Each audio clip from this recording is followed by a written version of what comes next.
Assalamualaikum warahmatullahi wabarakatuh.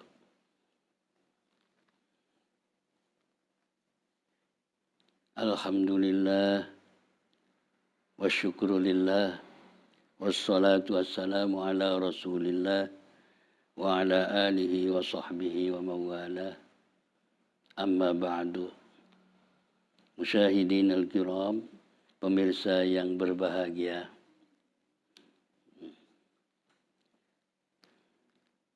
Alhamdulillah, pada kali ini saya dapat mengisi lagi acara kultum atau kuliah 7 menit. Sebagaimana yang telah kami sampaikan, bahwasanya pada kemarin, yaitu mari kita mengisi bulan Ramadan ini dengan thalabul ilmi, menuntut ilmu atau belajar.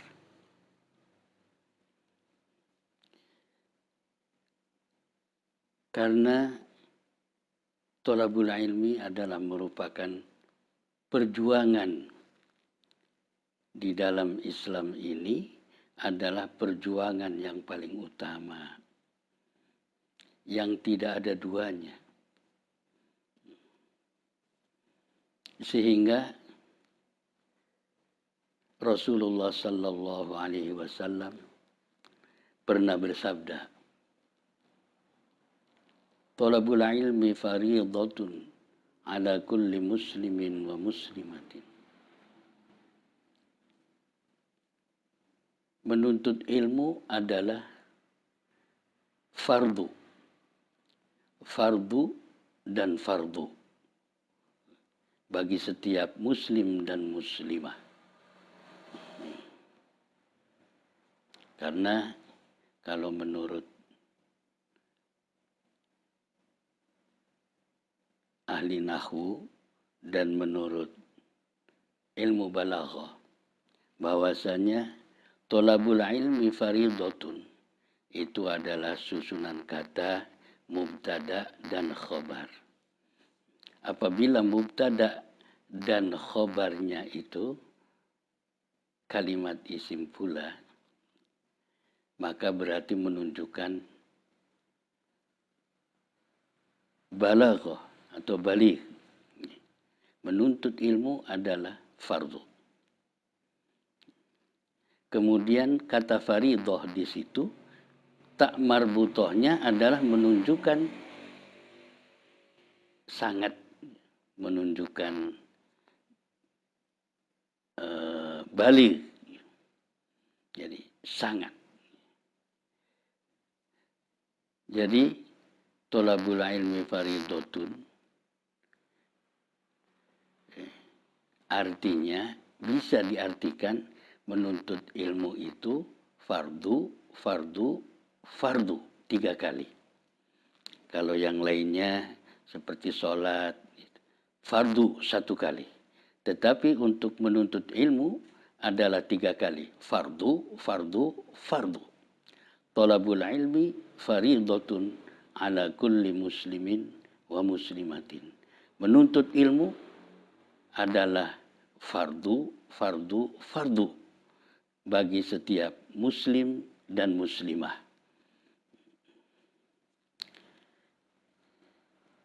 Pemirsa yang berbahagia, menuntut ilmu, kalau orang menuntut atau mencari segala sesuatu, hendaknya harus tahu dulu sesuatu yang akan dicarinya. Mencari ilmu berarti kita harus tahu dulu apakah itu ilmu, apakah hakikat ilmu. Sebab kalau kita tidak mengerti, kita tidak tahu, hanya disuruh mencari ilmu, dan kita tidak tahu ilmu itu apa, jangan-jangan kita nanti tidak mendapatkan ilmu itu. Atau kita mendapatkannya ya, yang bukan ilmu, tetapi rasa-rasanya itu ilmu. Ilmu ya, di dalam kitab Ta'limul Muta'allim.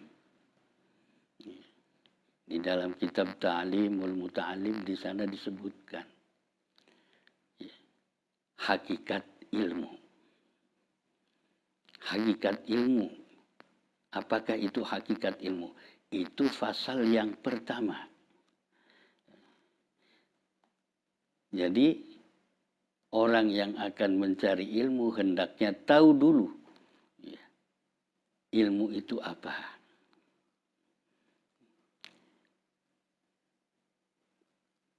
Kalau tidak tahu, kalau tidak mengerti ilmu, itu seperti orang yang disuruh mencari sesuatu yang dia sendiri tidak tahu, sehingga tidak akan mendapatkannya. Pemirsa yang berbahagia, masalah ilmu.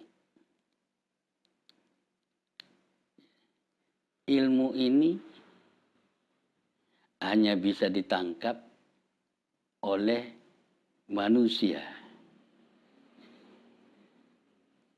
Karena makhluk-makhluk hidup Allah yang ada di dunia ini, yang paling istimewa adalah manusia. Karena apa? Karena manusia diberi akal pikiran. Sehingga manusia berbeda dengan makhluk-makhluk hidup yang lainnya. Karena manusia diberi akal pikiran oleh Allah Subhanahu wa Ta'ala. Sehingga dengan akal pikiran ini, manusia dapat mengetahui segala sesuatu. Seperti kisah kejadian yang pertama, diciptakannya manusia. Sebagaimana firman Allah yang berbunyi, A'udzu billahi minasyaitonir rajim. Wa idz qala rabbuka lil malaikati inni ja'ilun fil ardi khalifah. Qalu ataj'alu fiha man yufsidu fiha wa yasfiku ad-dima'a wa nahnu nusabbihu bihamdika wa nuqaddisu lak. Qala inni a'lamu ma la ta'lamun.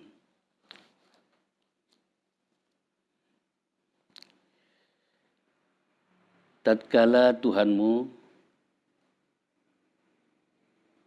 bersabda kepada para malaikat, Inni ja'ilun fil ardi khalifah. Sungguh aku menjadikan khalifah di bumi. Para malaikat menyangkal, qalu ataj'alu fiha may yufsidu fiha wa yasfiku ad-dima' wa nahnu nusabbihu bihamdika wa nuqaddisu lak. Apakah engkau menciptakan, menjadikan orang atau makhluk di bumi yang yufsidu fiha, berbuat kerusakan, wa yasfikud dima, dan mengalirkan darah, wa nahnu nusabbihu bihamdika wa nuqaddisu lak. Sedangkan kami adalah selalu mentasbih, mensucikan, bihamdika, dengan memujimu, wa nuqaddisu lak, dan mensucikannya kepada engkau. Qala inni a'lamu ma la ta'lamun. Allah berfirman, inni a'lamu ma la ta'lamun. Aku lebih tahu Aku mengetahui apa yang tidak kamu ketahui. Kemudian wa'allama Adam al-asma'a kullaha thumma 'aradahum 'alal malaikati faqala ambi'uni bi asma'i haula'i in kuntum shadiqin. Kemudian Allah mengajarkan nama-nama semuanya kepada Nabi Adam. Summa 'aradahum 'alal malaikah. Kemudian ditampilkan kepada para malaikat. Faqala ambi'uni bi asma'i haula'i in kuntum shadiqin. Allah berfirman, coba sebutkan padaku nama-nama mereka itu, in kuntum shadiqin, kalau kamu benar. Qalu subhanaka la ilma lana illa ma 'allamtana innaka antal alimul hakim. Maha suci Engkau ya Allah. Tidak ada ilmu bagi kami kecuali yang Engkau ajarkan kepada kami. Innaka antal alimul hakim. Sungguhnya Engkau adalah maha mengetahui lagi maha bijaksana. Qala ya Adamu ambihum bi asma'ihim.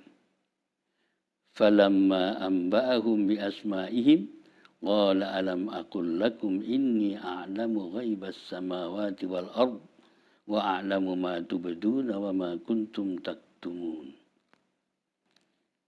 Allah berfirman, ya Adamu, hai Adam, ambihum, coba ceritakan kepada mereka bi asma'ihim, dengan nama-namanya itu semuanya. Allah mengajarkan kepada Nabi Adam, mengajarkan nama-nama, segalanya, semuanya nama-nama. Ya. Diberitahu kepada Nabi Adam. Sehingga Nabi Adam pun mengetahui apa yang telah diajarkan oleh Allah Subhanahu wa taala. Karena Nabi Adam dikaruniai akal pikiran oleh Allah Subhanahu wa taala sehingga dapat menangkap apa yang diajarkan oleh Allah Subhanahu wa taala. Disitulah ilmu. Sehingga ilmu yang diajarkan kepada Nabi Adam tidak diajarkan kepada para malaikat. Setelah Nabi Adam menyampaikan segala sesuatu yang diajarkan oleh Allah, para malaikat pun tertegun,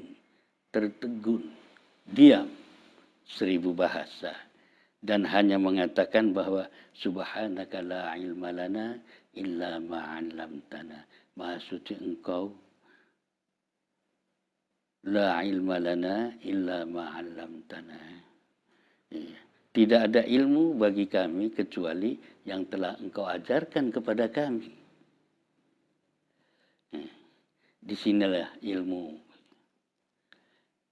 Sehingga Nabi Adam alaihissalam itu menjadi sesuatu yang sangat mulia. Lebih mulia daripada para malaikat. Sehingga Allah menyuruh kepada para malaikat supaya sujud kepada Nabi Adam.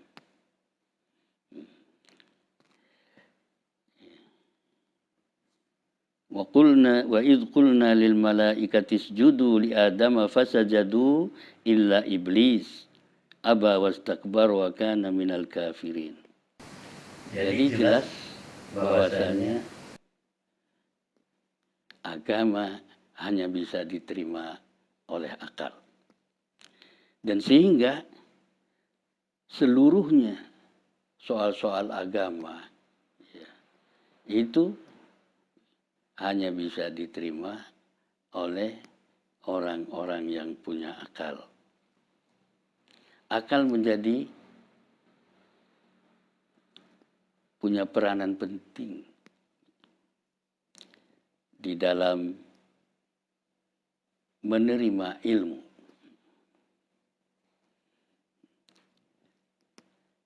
Rasulullah Shallallahu Alaihi Wasallam pernah bersabda pula bahwasanya likulli syai'in di'amah wa di'amatul mu'mini aqluhu fa biqadri aqlihi takunu ibadatuhu.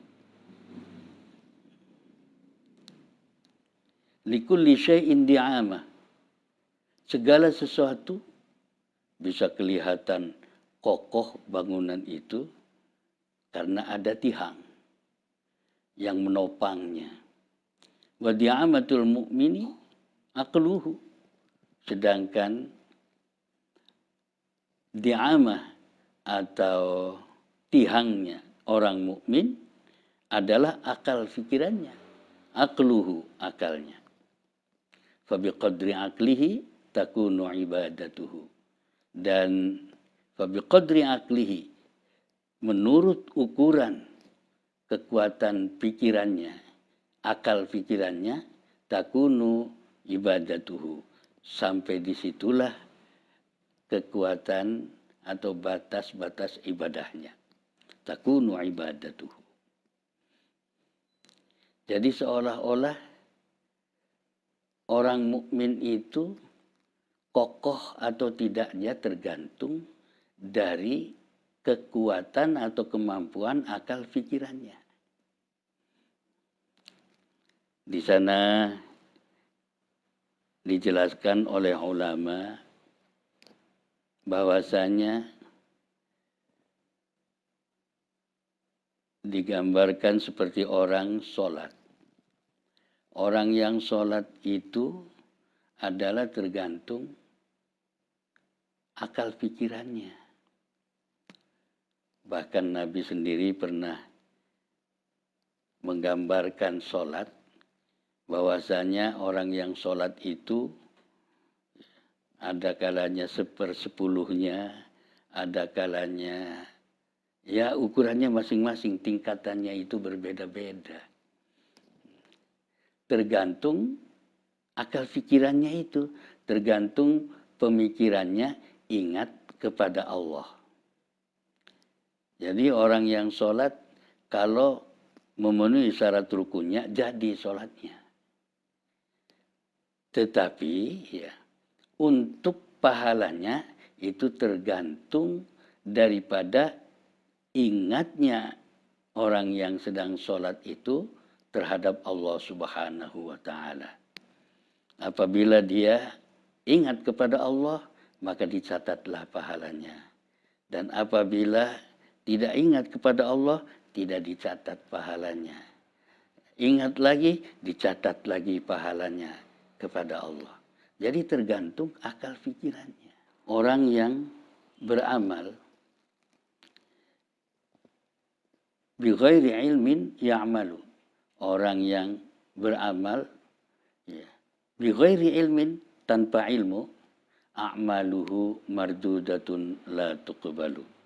Ya, maka amalnya itu mardudatun, ditolak, la tuqbalu, tidak diterima.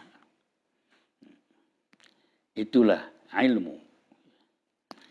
Ilmu, ulama menjelaskan bahwasanya ilmu adalah salah satu sifat wajibnya Allah. Yang dikatakan ilmu, kalau di dalam ilmu usulul fikhi, ilmu adalah sifatun yang kasyifu bihal matlub inkishafan taman.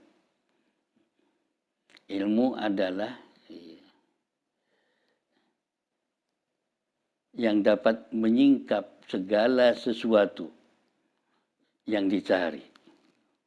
Jadi dengan ilmu maka segalanya yang dicari itu akan menjadi terlihat, menjadi jelas, terbuka, terungkap. Sifatun yang kasyifu bihal matlub inkishafan taman. Sifatun yang kasyifu, sifat nurani yang dapat menerangi segala sesuatu. yang dicari. Itu namanya ilmu. Lah di sini tentu berbeda. Ya. Sifat ilmu, sifat wajibnya Allah. Ya. Sifat ilmu adalah sifat wajibnya Allah dengan ilmu yang ada pada manusia. Kalau ilmu yang ada pada manusia adalah merupakan karunia Allah Subhanahu wa taala.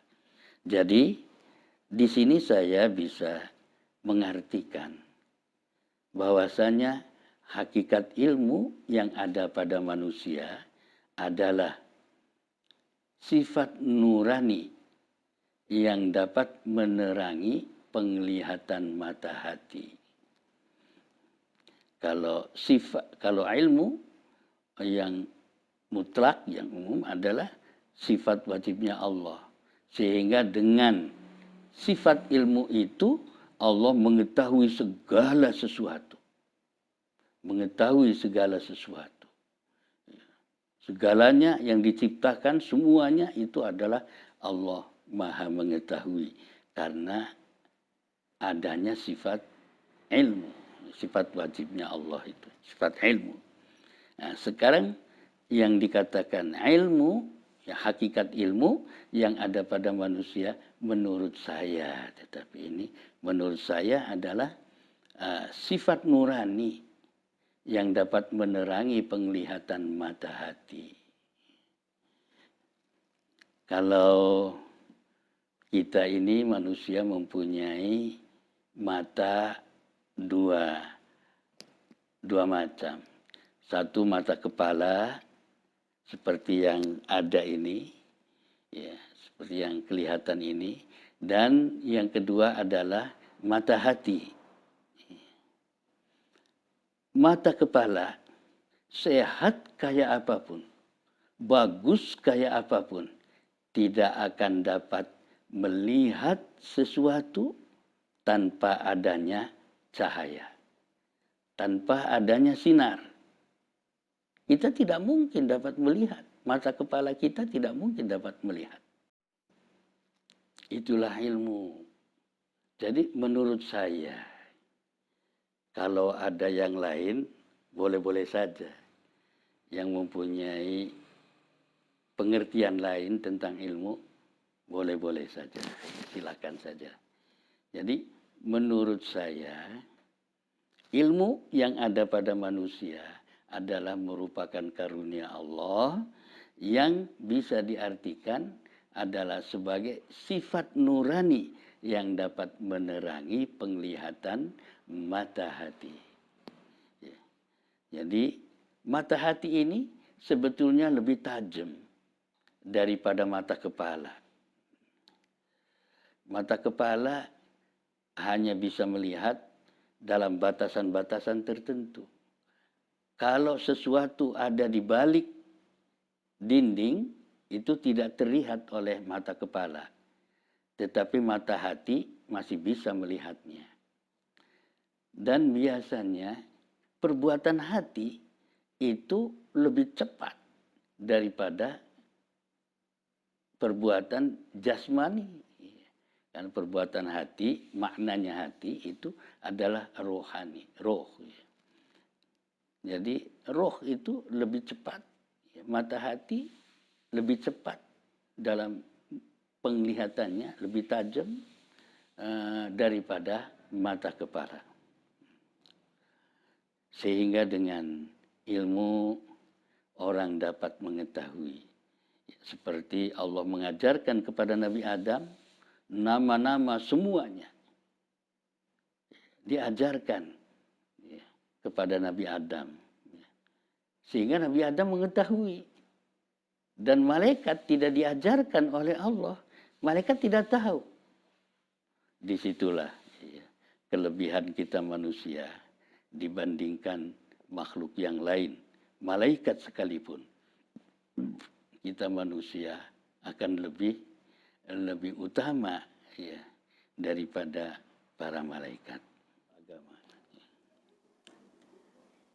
Itu saja barangkali yang dapat saya sampaikan pada kesempatan hari ini. Wallahul muwaffiq ila aqwamit thoriq. Assalamualaikum warahmatullahi wabarakatuh.